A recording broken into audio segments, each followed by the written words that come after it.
Hello hello friends, Radhe Radhe. कैसे हैं सब? आई होप सब अच्छे होंगे। मैं भी बिल्कुल ठीक हूँ। घड़ी में 11:15 बज गए हैं और यहाँ पे सारे काम ख़त्म हो गए हैं।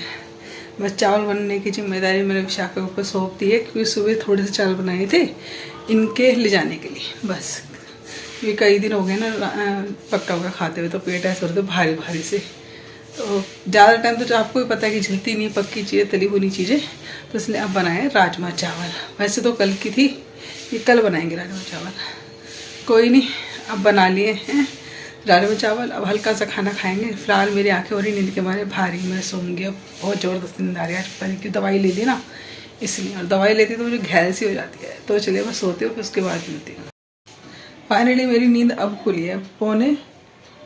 1:45 बजे खुल गई थी। अब मुँह हाथ धो के मैंने छोटी छोटी करी है, क्योंकि बस ऐसी नींद इतनी हैवी हो रखी थी कि कुछ नहीं काम हो रहा था, बस सो जाओ ये हो रहा था। तो चलिए अब खाना खाते हैं। खाना तो मैंने सुबह बना दिया था, बस चावल छोड़े थे बनाने के लिए, तो विशाखा बना लिया। बच्चों ने दोनों ने खाना खा लिया है, मैं भी खाना खाती हूँ। ये राजमा गर्म करने के लिए रखा है थोड़ा सा, बस ये हल्का खाना अच्छा लग रहा है आज तो। राजमा चावल बना के वही खाएंगे। राजमा गर्म करने रख दिया है। और ये रही किचन की सूरत। बर्तन सारे इकट्ठे कर दिए हैं कि मम्मी आएगी, खाना खा लेगी और मांज लेगी। बस मैं खाना खाते हुए बर्तन मांजूंगी। बस थोड़ा सा राजमा गर्म हो जाए, क्योंकि सुबह लंच लेके गए थे तो खाना तो सुबह बन गया था। बस चावल दोबारा फिर से बनाए थे। ये भी विशाखा ने बना दिए थे, भिगो मैं गई थी। मैं बस बना के ना एक सीटी लगा के मांझे भोग लगा दिया, तो वो इसने कर दिया विशाखा ने काम। तो चलिए फिलहाल तो खाना खाते हैं। तो यहाँ पे लग गई मेरी राजमा चावल की थाली। चलो फटाफट खाना खा लेते हैं, बहुत भूख लगी है अब। बस खाना खाने के बाद ना यहाँ पे मैंने गर्म पानी किया है अपने लिए भी और इनके लिए भी। ये भी आ गए थे तो इनसे पूछ रहे थे गर्म पानी पीना है क्या, तो बस यहाँ पे गर्म पानी पिया। उससे पहले गर्म पानी पीने के से पहले ही ना मैंने सारे बर्तन मांज दिए थे, सारे किचन क्लीन कर दिया था। तो यहाँ पे देखो पूरी किचन अब क्लीन हुई है। मतलब दोपहर में ही होता है, अगर मैं सो जाऊँगी ना तो कोई खाना खाने वाला नहीं होता। सबको 2-2, ढाई बजे खाना खाना होता है, तो खाने का तो कोई वक्त होता ही नहीं है। तो चलिए फ़िलहाल यहाँ पे अभी मैं बना रही हूँ सबके लिए ठंडाई। तो बस ये हो रहा था कि ठंडा ठंडा सा पिए, क्योंकि कई बार होता है कि ये सारी चीज़ें खाते हैं ना, तला भुना अगर हम खाना वाना खाते हैं तो उससे जलन वगैरह भी होती है, तो वो ठंडा ले लो तो सही रहता है। तो यहाँ सबके लिए मैंने ठंडाई बना दी थी और सबको अच्छी भी लग रही थी। काफ़ी दिन हो गए ना ठंडाई, लेकिन ठंडाई पीने के बाद अगले दिन जो मेरी हालत हुई है ना, तो अभी देखो मेरे को ना आवाज़ ये अजीब सी लग रही है आपको। मेरे को हो रहा है जुकाम बुखार। अब मैं इसमें पड़ी हुई हूँ, ठंडा ठंडा पी तो लिया। और वैसे भी ना तला भुना खा रहे हैं ना, तो उससे मेरे को नुकसान देगा वो सारा चीज़ें। पेट में गर्मी सी हो गई, ऐसा लग रहा कितनी जलन सी हो रही है पेट में, और मुंह में छाले वाले सब हुए। तो फिर मैंने यहाँ पर ठंडाई बनाई। सबसे पूछा था कि सब जने ठंडाई पियेंगे क्या, तो सबके लिए मैंने ठंडाई बना दी थी। और बस उसके बाद पूरे घर में मैंने शाम की झाड़ू लगाई। 4-4:30 बजे का वक्त होगा ये, तो मैं यहाँ पे झाड़ू लगा रही हूँ। अब झाड़ू लगा के फिर मैं चली जाऊँगी अपनी एडिटिंग करने के लिए, क्योंकि आज एडिटिंग नहीं हो पाई है मेरी बिल्कुल भी। और अभी आपसे बात कर रही हूँ ना, तो मतलब बुखार वगैरह चढ़ा हुआ है, मेरे को इतनी ठंड लग रही है इस वक्त। तो बस मैंने विशाखा से बोला, मैं नीचे खटखट के आवाज़ आ रही है, तो अदरक कूट रही है, चाय बना रही है नीचे मेरे लिए।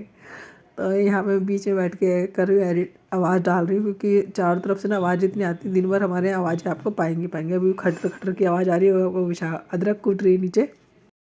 और आज मुझे सुबह से ही ठंड लग रही है, सुबह से ही छींकें आ रही हैं, तो मुझे आज तो बुखार हो गया है। आवाज़ ही आपको अजीब सी लग रही होगी, आज नाक एकदम बंद सा हो गया है।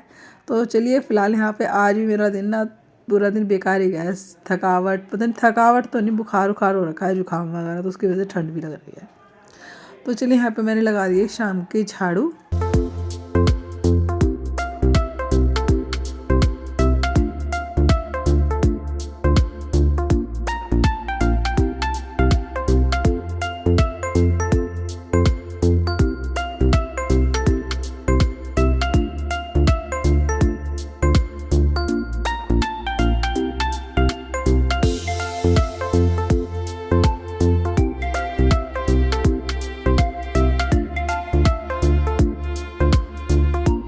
आजकल ना मौसम भी ऐसे ही हो रखा है, सरद गर्म वाला। कभी तो गर्मी हो जाती है, पंखे चला लो अच्छे से, और कभी ठंडक सी हो जाती है।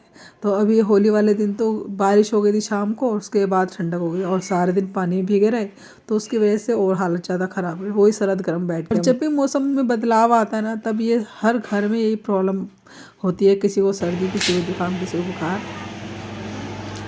ये देखो वो पापड़ है जो मैंने बनाए थे चावल के, तो विशाखा ने तल के खाए हैं। एकदम पतले पतले पापड़ बनके हमारे तैयार हुए हैं। तो चलिए भैया, हमारे घर में सबसे पहले विशाखा ने टेस्ट किए। वैसे तो फ्रेंड्स आई थी ना, तो उनको बनाए खिलाए थे, उनको भी बहुत अच्छे लगे। ये एकदम बिल्कुल पतले पतले पापड़। तो अब ये थोड़े से बर्तन करूँगी। सबसे पहले जा रही हूँ मैं ऊपर, अभी बाद में आगे करूँगी किचन का काम।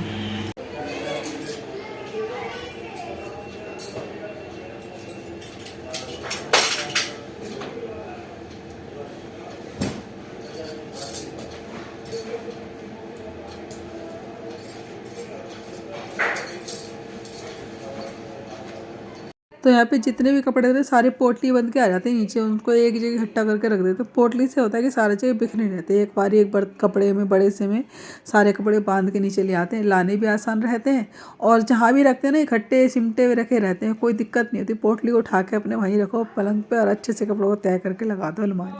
तो ये आइडिया बहुत बढ़िया है कि कभी भी आपको जैसे छत पे से कपड़े लाने हैं और अभी तय नहीं करने हैं, तो उसको इकट्ठे एक पोटली में बांध के ले आओ, लाने भी आसान हो जाते हैं। और जहाँ भी रख दो वो पोटली ऐसी साइड में रखी रहती है, कोई एक भी कपड़ा आपका इधर उधर फैलता नहीं है। नहीं तो इकट्ठे जैसे इकट्ठे खुले खुले कपड़े लेके आते ना, जहाँ भी रखो एक कपड़ा कहीं हो जाता है, थोड़ी देर में एक कपड़ा कहीं हो जाता है। तो यही फ़ायदा है कि एक पोटली में अपने बांध लाओ कपड़ों को, बड़े से कपड़े में, और साइड में रख दो।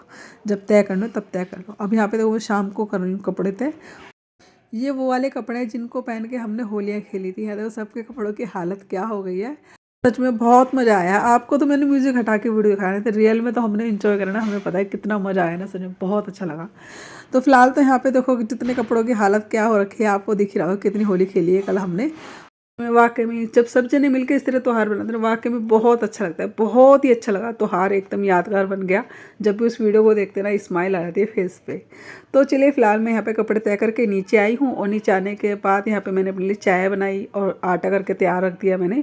जो कुछ बर्तन थे वो मैंने मांज दिए, और जितने ये सारे काम किए थे ना, इतने मैंने अपनी चाय भी बना के तैयार कर ली थी। शाम के 6 बज गए और दिया बत्ती का भी वक्त हो गया था। तो बस चाय तो अभी ठंडी हो रही है, मेरी टाइम लगेगा। इतने मैं सोचा चलो पूजा कर लेते, क्योंकि 2 टाइम मिल ही गए, और दोनों टाइम मिलते ही पूजा कर दो तो ज़्यादा अच्छा है। और शाम को मैं 3 दीपक तैयार करती हूँ। एक होता है हमारा दहलीज पे बाहर रखने के लिए दरवाजे पे, और एक मंदिर में दीपक लगाया जाता है। तीसरा दीपक हमारे यहाँ पे तुलसी में रखा जाता है। तो बस यहाँ पे आज ना हवा भी काफ़ी चल रही है, और दीपक चलाना बड़ा मुश्किल हो गया है, कठिन हो गया है। कल भी ना यहाँ पे मैं एक लकड़ी का तख्ता से लगा के गई थी, जिससे हवा ना जाए, लेकिन फिर भी ना दीपक लगना बड़ा मुश्किल हो। जैसे जला के जाओ वैसे ही मुझे जाना था थोड़ी देर बाद ही। तो 2 दिन से तो यही हो रहा है, और आज भी हवा चल रही है, तो बड़ा कठिन हो रहा है दीपक चलाना। जैसे तैसे मैं दीपक यहाँ पे जला के करती फिलहाल तुलसी जी की पूजा। और यहाँ पे रहते हैं गमले, और यहाँ पे साइड में पत्थर लगाती हूँ गमले में, ताकि हवा ना लगे। इधर से गमले से रुक जाएगी हवा, इधर पत्थर से रुक जाएगी। यहाँ पे एक बगल में गमला रखा हुआ है गुलड़ के फूल का, तो वही उसी गमले में साइड में मैंने जगह थी तो वहीं रख दिया दीपक, और साइड में पत्थर लगा दिया ताकि हवा ना लगे दीपक में। और यहाँ पे ज़मीन में ही ना कपड़े गिरे पड़े थे सारे हवा से, तो वो सारे उठा के ले जाऊँगी। भगवान जी के कपड़े थे थोड़े से, और एक आध कपड़ा और था, बस वो सारे कपड़े ले लिए मैंने। और अब चलते हैं नीचे। और ये देखो शाम को भी इतना अच्छा लगता है ना, यहाँ पे चारों तरफ एक दोनों टाइम मिले, जब थोड़ी सी छाँव सी हो जाती है ना, तो अच्छा लगता है। छत पे आओ, ठंडी ठंडी हवा चल रही होती है।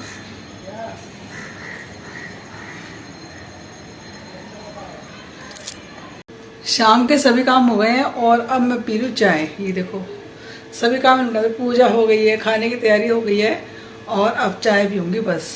और अब बजे रात के 8। तो यहाँ पे बना रही हूँ मैं सबसे पहले कान्हा जी का भोग। आज सब्जी तो मैंने बनाई नहीं शाम की, क्योंकि सुबह का राजमा रखा था, और कुछ चावल रखे, तो वो चावल मैंने फ्राई कर लिए थे। और यहाँ पे एक रोटी बनाई है मैंने कान्हा जी के भोग के लिए। आज मैं उनका भोग ना चूरमे का लगाऊंगी। कभी ऐसा होता है ना घर में सब्जी नहीं है उनके भोग लगाने के लिए, तो मैं ऐसी करती हूँ, चूरमे का लगा देती हूँ भोग। चूरमा बनाने के लिए मैं क्या करती हूँ, एक रोटी लेती हूँ, थोड़ी सी मोटी सी बनाती हूँ उसको, और अच्छे से धीमी आंच पे थोड़ा सा करारा करके उसको सेक लेती हूँ। और यहाँ पे साथ में मैं ले लेती हूँ एक बर्तन में खांड ले लो, बूरा ले लो, गुड़ ले लो, कुछ भी ले लो मिठास के लिए। और यहाँ पे छोटे छोटे से टुकड़े गर्म रोटी के ही तोड़ के मैं डाल दी। और रोटी इतनी गर्म है कि मेरे हाथ ही जल रहे हैं इसको तोड़ते हुए। फिलहाल तो ये गरम गरम रोटी ही तोड़ के तब मिक्स करी जाती है, क्योंकि फिर बाद में ठंडी होने के बाद ना तो बूरा ही मिल पाती है इसके अंदर, ना रोटी ही मिक्स हो पाती है।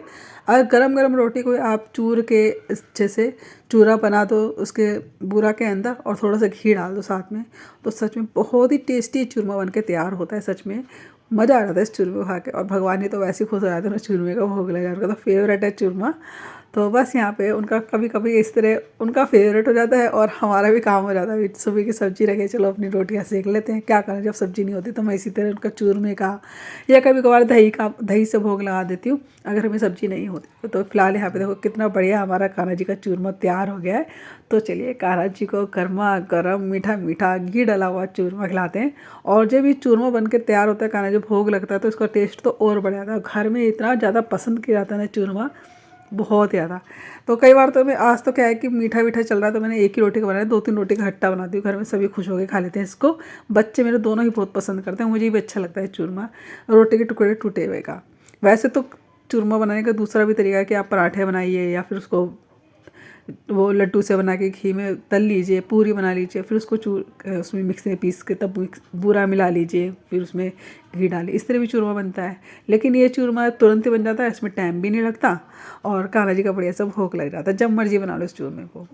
और फिर यहाँ पे लास्ट में सबको खाना खिलाने के बाद मैंने अपने लिए एक रोटी सेक ली है हाथ की, अच्छे से घी भी लगा के। बस मैं तो एक ही रोटी खाऊंगी, क्योंकि अभी शाम को खाना खाया तो इतनी किसी को भूख थी नहीं। खाना खा के किचन पूरा क्लीन किया, उसके बाद कान्हा जी के लिए गर्म दूध किया है। अब यहाँ पे ठंडा होने के लिए रख दूँ कान्हा जी का दूध। और इन्होंने खाने नहीं खाया था, बस इनके लिए अगर खाना आज हमें बचाने नहीं आते तो ये लोग हमें। तो फाइनली रात के 9 बज गए, कान्हा जी भी सो चुके हैं यहाँ पे हमारे। और यही करती है वीडियो का एंड। वीडियो आपको कैसा लगा कमेंट्स में जरूर बताना है। अगर वीडियो अच्छा लगे तो लाइक कर दीजिएगा, नहीं तो सब्सक्राइब करिएगा।